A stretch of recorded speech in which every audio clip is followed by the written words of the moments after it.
Maths கிளீனை தரும் 3 கட்டிகளுடனான Vim maths கட்டி ₹30 maths அமைப்புடன். கோல்ட், டைமண்ட், ஆன்டிக், குண்டன் நகைகள் மற்றும் கோல்ட் பாரினை நியாயமான விலையில் நிறைவான தரத்துடன் பெற்றுக்கொள்ள பெம்ப்லியில் கிருஷ்ணிகா ஜுவல்லர்ஸ். தொடர்புகளுக்கு 020-89-00-0194.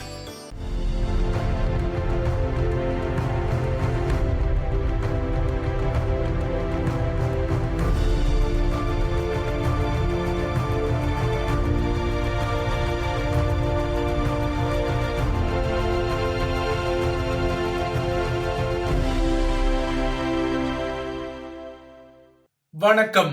இது ஐபிசி தமிழின் செய்தி வீச்சு. இன்றைய செய்தி வீச்சிலும் இலங்கை மற்றும் உலக நிலவரங்கள் காத்திருக்கின்றன. ஸ்ரீலங்காவின் அரசு தலைவர் தேர்தல் களத்தில் வேட்பாளர்கள் அள்ளிவிடும் வாக்குறுதிகளை கேட்க வேண்டிய நிலையையும் அதேபோல வழங்கப்பட வேண்டிய வாக்குறுதிகளை குடிமக்கள் அறியாவண்ணம் முடக்கி அமுக்கும் தென்னிலங்கை வேட்பாளர்களின் நகர்வுகளும் தொடர்கின்றன. தமது இவ்வாறான நகர்களால் இலங்கை தீவின் எதிர்காலத்துக்கு கடும் ஆபத்து இருப்பது தெரிந்து கொண்டாலும் அரசியல் போட்டா போட்டியுடன் பரப்புரைகளும் வேட்பாளர்களின் விண்ணான தேர்தல் விஞ்ஞாபனங்களும் வெளிவருகின்றன.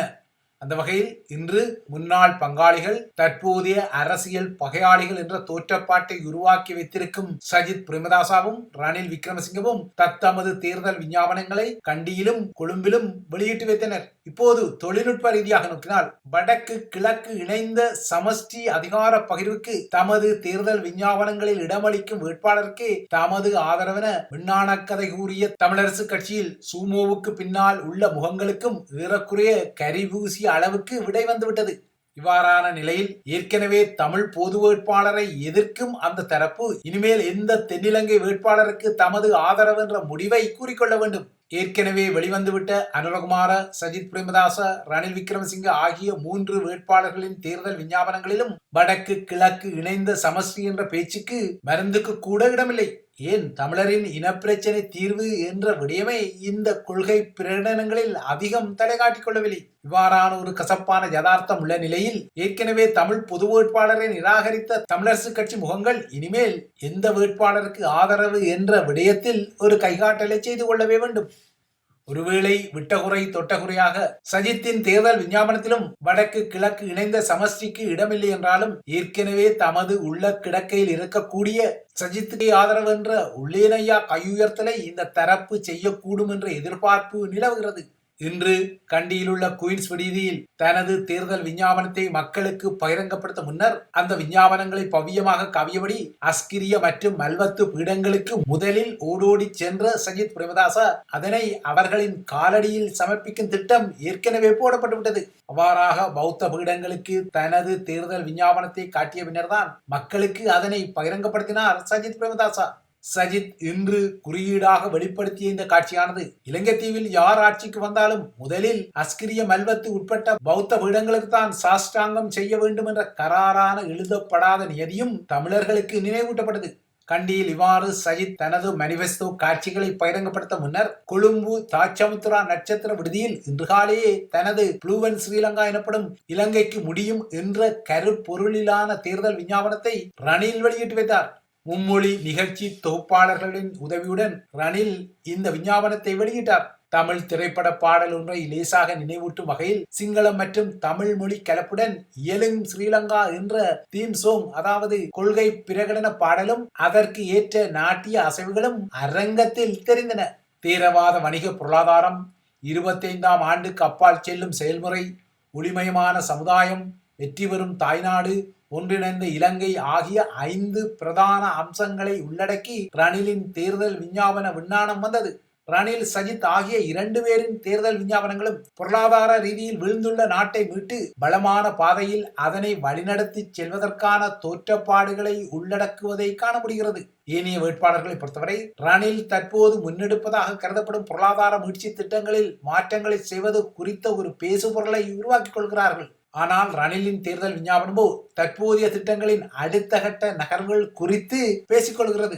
ஆனால் ரணிலின் இந்த திட்டங்களை எவ்வாறு தமக்கு சாதகமாக்கிக் கொள்வது என்ற அடிப்படையில் சஜித் அணியிலிருந்து தமது மூளைகளை குடைந்த கலாநிதி ஹர்ஷடி சில்வா, கபீர் காசிம் மற்றும் இரான் விக்ரமரட்னா உட்பட்ட மண்டை குழாம் தமக்குரிய விஞ்ஞாபனத்தை தயாரித்திருப்பது தெரிகிறது. ஸ்ரீலங்காவின் அரசு தலைவர் தேர்தல் களத்தை பொறுத்தவரை அந்த களத்தில் உள்ள தமிழர் தரப்பின் பொது வேட்பாளரான அரிய நேத்திரனை தவிர ஏனைய அனைத்து வேட்பாளர்களும் அவர்களின் கட்சிகளும் தமிழர்களின் தேசிய பிரச்சினை தவிர்ந்த ஏனைய விடயங்களை முதன்மை விடயங்களாக எடுத்திருப்பது தெரிகிறது.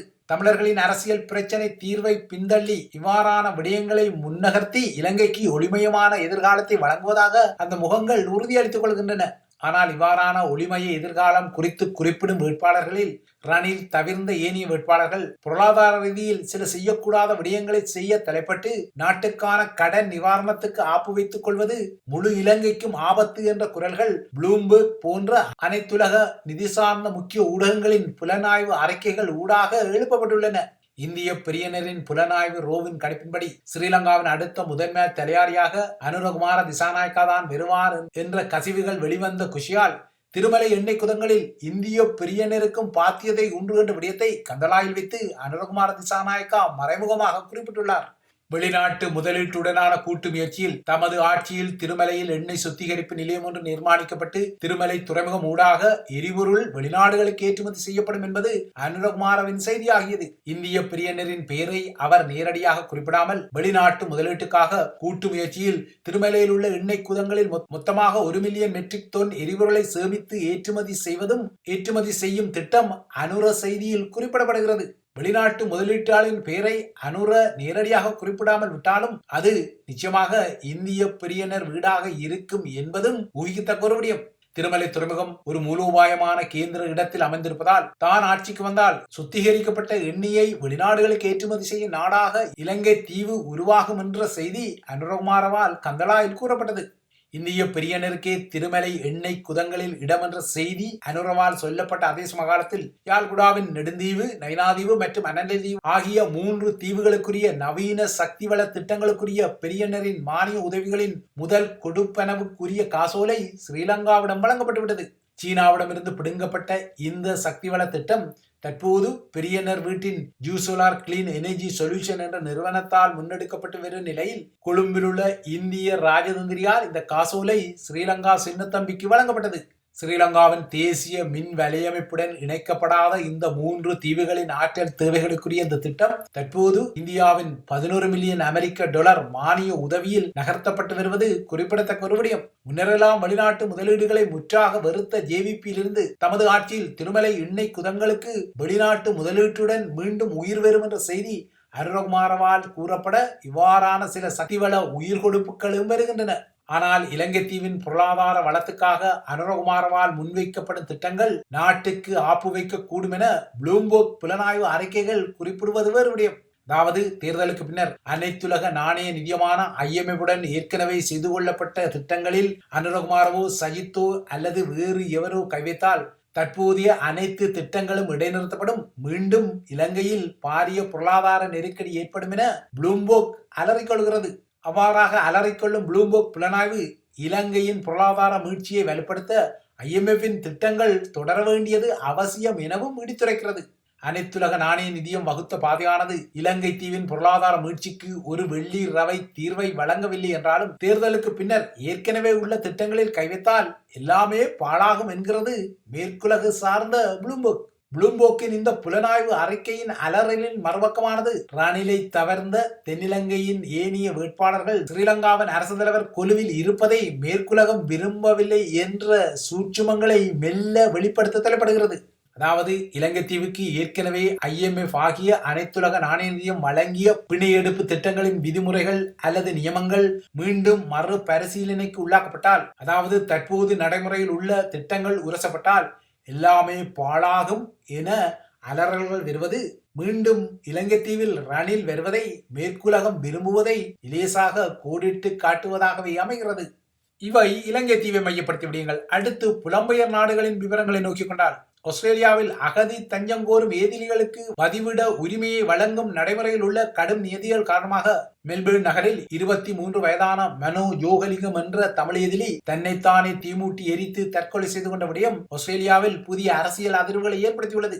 மத்திய அரசின் அகதிகள் கொள்கைக்கு எதிர்ப்பு தெரிவித்தே மனோ சுந்தரலிங்கம் என்ற புகலிட கோரிக்கையாளர் தீக்குளித்ததான கருத்துக்கள் தற்போது வலுப்பட்டுள்ளன. கடந்த 10 வருட காலத்துக்கு மேலாக பிரிட்ஜிங் விசா எனப்படும் தற்காலிக நுழைவிசைவில் வாழ்ந்த மனோ சுந்தரலிங்கம் தனது அகதி தகுதி நிலை அங்கீகரிக்கப்படாதமை குறித்து கடுமையான மன உடைவில் இருந்ததாகவும் அதனால் அவர் தற்கொலை செய்து கொண்டதாகவும் புகலிட கோரிக்கையாளர்களின் சட்டவாளர்கள் கூறியுள்ளனர். இந்த மரணத்துக்கு எதிர்ப்பு தெரிவிக்கும் வகையில் நேற்று மெல்பேர்னில் ஒன்று கூடிய அகதிகளுக்கான சட்டவாளர்களும் ஈழத்தமிழர்களும் ஆஸ்திரேலிய மத்திய அரசின் அகதிகளுக்கான நடைமுறை மீது கடுமையான விமர்சனங்களை தொடுத்துள்ளனர். கடந்த 2013 புத்தளம் பகுதியிலிருந்து இந்தியாவுக்கு தனது பெற்றோர் மற்றும் 4 சகோதரர்களுடன் சென்று பின்னர் அங்கிருந்து தனது 11வது வயதில் ஆஸ்திரேலியாவுக்கு சென்ற மனோ ஜோகலிங்கம் சுமார் 11 வருடங்களாக பிரிட்ஜிங் விசா எனப்படும் தற்காலிக நுழைவிசவு அனுமதியில் வாழ்ந்து வந்த நிலையில் கடந்த செவ்வாயன்று இரவு மெல்பேர்னின் டான்டெனாங் பகுதியில் தீக்குளித்திருந்தார். தீக்குளிப்புக்குள்ளான அவர் உடனடியாக மருத்துவமனைக்கு கொண்டு செல்லப்பட்ட போதிலும் நேற்று அவர் சிகிச்சை பலனளிக்காமல் மரணத்தை தழுவியிருந்தார். மனோ ஜோகலிங்கத்தின் இந்த மரணம் பல புகலிட கோரிக்கையாளர்கள் மற்றும் அகதிகளுக்கு இதயத்தை உடைக்கும் ஒரு செய்தியை வழங்கியதாக குறிப்பிடும் தமிழ் அகதிகள் பேரவையின் நிறுவனர் அரண் மயில்வாகனம் இந்த விடயத்தில் ஆஸ்திரேலிய அரசாங்கம் நிச்சயமாக ஏதாவது செய்ய வேண்டும் என்றும் குறிப்பிட்டுள்ளார். ஆஸ்திரேலிய உள்துறை அமைச்சர் டோனி பர்க் புகலிட கோரிக்கையாளர்களை நாடு கடத்தும் நோக்கத்தை வெளிப்படுத்திய பின்னர் மனோ ஜோகலிங்கத்தின் மனோ ஆரோக்கியம் மோசமடைந்தமை ஆஸ்திரேலிய அரசாங்கத்தின் அகதிகள் கொள்கைகளின் அழிவுகரமான தாக்கத்தை எடுத்து காட்டுவதாகவும் தமிழ் ஏதிலிகள் பேரவை கவலை தெரிவித்துள்ளது. அடுத்து உலக நிலவரங்களை நோக்கிக் கொண்டால் பாரிஸ் நகரில் நேற்றிரவு பரா ஒலிம்பிக் எனப்படும் மாற்றுத் திறனாளிகளின் ஒலிம்பிக் போட்டிகளின் ஆரம்ப விழா கோலாகலமாக இடம்பெற்றது. ஆரம்ப விழாவில் அனைத்து பரா ஒலிம்பிக் விளையாட்டு வீரர்களும் பாரிஸ் நகரின் புகழ்பெற்ற சாம்செலிசே வீதி ஊடாக கொங்கோட் பகுதிக்கு அணிவகுத்து சென்றனர். நடந்து முடிந்த கோடைகால ஒலிம்பிக் போட்டிகளைப் போலவே பரா ஒலிம்பிக்ஸ் போட்டிகளும் தனது வரலாற்றில் முதன்முறையாக அரங்கு ஒன்றுக்கு வெளியே தனது ஆரம்ப நிகழ்வை நடத்தியது. நடந்து முடிந்த ஒலிம்பிக் போட்டிகளின் ஆரம்ப விழா நிகழ்வுகளை நடத்திய பிரான்சின் புகழ்பெற்ற கலை இயக்குனரான தோமஸ் ஜோலி பரா ஒலிம்பிக்கின் ஆரம்ப விழாவையும் தனக்கே உரித்தான புரட்சிகர பாணியில் நடத்தினார். பிரெஞ்சு மக்கள் தொகையில் தற்போது 20% மாற்றுத்திறனாளிகளாக இருப்பதால் அரங்கில் 20% மேற்பட்ட பகுதி மாற்றுத்திறனாளிகளுக்காக குறியீட்டு ரீதியில் ஒதுக்கப்பட்டிருந்தது. மாற்றுத்திறனாளிகளை சமூகத்தின் இதயத்தில் இணைக்கும் வகையில் ஆரம்ப நிகழ்வு இருந்ததை அவதானிக்க முடிந்தது. 12 பரா ஒலிம்பிக் வாகியர்கள் சுடர் அணிவகுப்பில் பங்கேற்று பரா ஒலிம்பிக்குரிய சுடரை டியூலரி பூங்காவில் ஏற்றி இருந்தனர். அதன் பின்னர் இறுதியாக கண்களை கவரும் வான வேடிக்கைகளுடன் ஆரம்ப விழா முடிந்தது. இன்று ஆரம்பித்த பரா ஒலிம்பிக் விளையாட்டுப் போட்டிகள் 11 நாட்களுக்கு நடைபெற உள்ளன. 22 விளையாட்டுகளுக்கு போட்டிகள் இடம்பெறுகின்றன. ஒலிம்பிக் போட்டிகளில் தடை விதிக்கப்பட்டது போலவே உக்ரைன் மீதான போர் காரணமாக ரஷ்யாவுக்கும் பெலாரஸுக்கும் பரா ஒலிம்பிக் போட்டிகளில் பங்கு பெறுவதற்கும் தடை விதிக்கப்பட்டுள்ளது. இவைதான் ஐபிசி தமிழின் செய்திவீச்சு. தொடர்ந்தும் ஐபிசி தமிழுடன் இணைந்திருங்கள்.